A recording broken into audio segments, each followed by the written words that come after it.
आज हम बात कर रहे हैं जेफ बेज़ोस और अमेज़न की। ये एक ऐसे सफ़र की कहानी है जिसने ना सिर्फ हमारे खरीदने का तरीका बदला, बल्कि सच पूछें तो पूरी दुनिया को ही बदल कर रख दिया। तो चलिए इस नाकाबिले यकीनी सफ़र को बिल्कुल शुरू से देखते हैं। ये लाइन सुनकर ऐसा लगता है ना जैसे किसी फिल्म का सीन हो।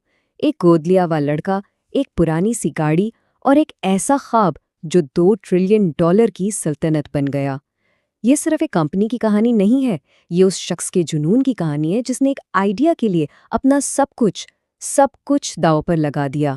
हर बड़ी कहानी में ना एक ऐसा लम्हा आता है जो सब कुछ बदल देता है। जेफ बेजोस के लिए वो लम्हा एक नंबर था, 2300%। जी हाँ, 2300%। जब उन्होंने 1994 में देखा कि इंटरनेट इस रफ्तार से बढ़ रहा है, तो वो फौरन समझ गए कि ये कोई मामूली बात नहीं, ये एक इनकलाब है। और बस उन्होंने फैसला कर लिया कि इस इनकलाब की लहर पर सवार होना ही है। तो सवाल ये है कि ये चिंगारी, ये आइडिया आया कहाँ से? इसके लिए हमें थोड़ा पीछे जाना पड़ेगा, बेजोस के हाई स्कूल के दिनों में, और फिर वॉल स्ट्रीट में उनके काम पर, जहाँ एक पुराना ख्वाब और एक नया मौका आपस में टकराए। देखिए, बेजोस शुरू से ही बड़े ख्वाब देखते थे। हाई स्कूल में उन्होंने खला में होटल्स बनाने की बात की थी। इस बात को जरा याद रखिएगा, हम इस पर वापस आएंगे। प्रिंसटन से पढ़ने के बाद वो सीधा वॉल स्ट्रीट पहुंचे और सिर्फ 30 साल की उम्र में डीई शॉ जैसे बड़े हेज फंड में सीनियर वाइस प्रेसिडेंट बन गए।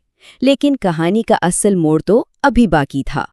तो इस 2300% की ग्रोथ को देखकर बेजोस ने 20 अलग-अलग ऑनलाइन बिजनेसेस की एक लिस्ट बनाई।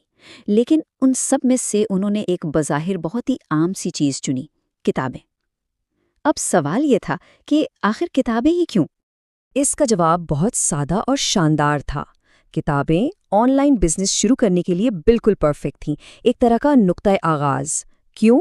क्योंकि लाखों किताबें पहले से मार्केट में थीं, सबका साइज और फॉर्मेट तकरीबन एक जैसा था और इन्हें पैक करके भेजना बहुत आसान था।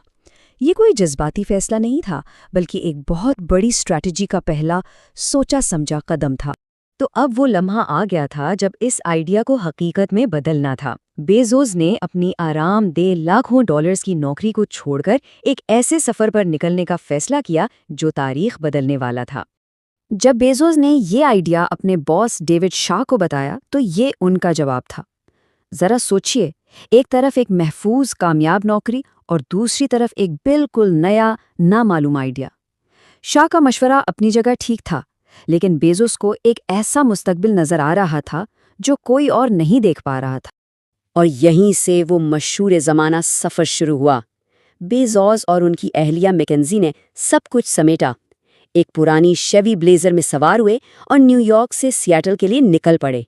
इस पूरे सफ़र में जब मैकेंजी गाड़ी चला रही थीं, बेजोस बराबर वाली सीट पर लैपटॉप खोले अमेज़न का पूरा बिजनेस प्लान लिख रहे थे।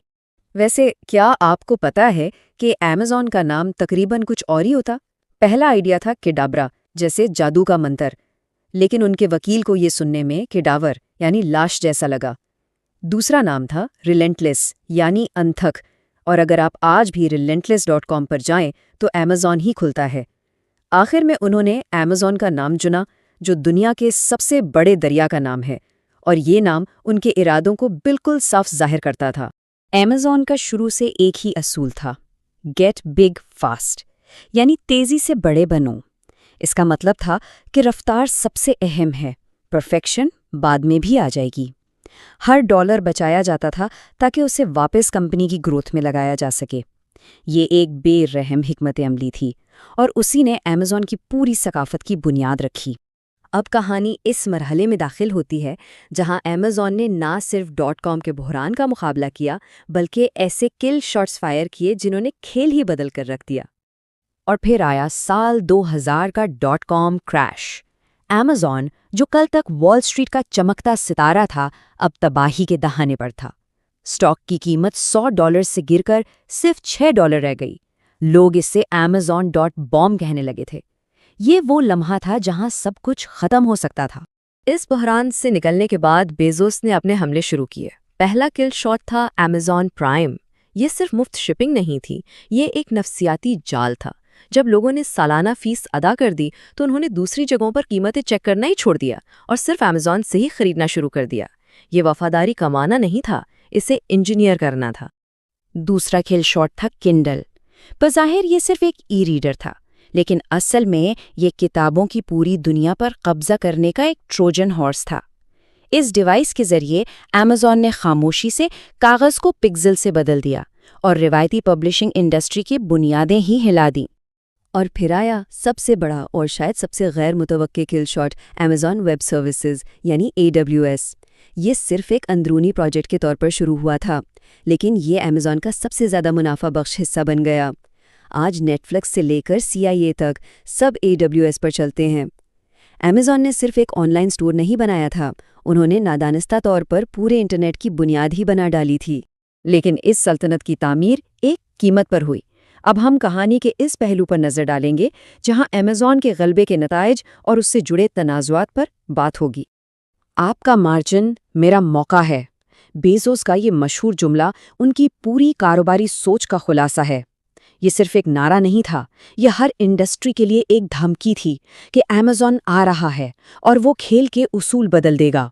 इसका सबसे बड़ा तनाज़ा अमेज़न मार्केट प्लेस पर फ़रोख्त करने वाले छोटे ताजरों से मुतालिक है।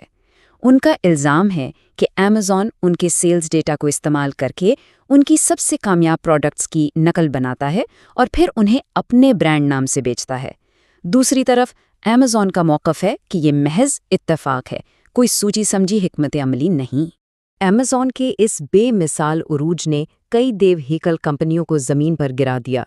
Borders, Circuit City, Toys R Us, ये वो नाम थे जो दहाइयों तक रिटेल पर राज करते थे, लेकिन अमेज़न की लहर के सामने टिक न सके।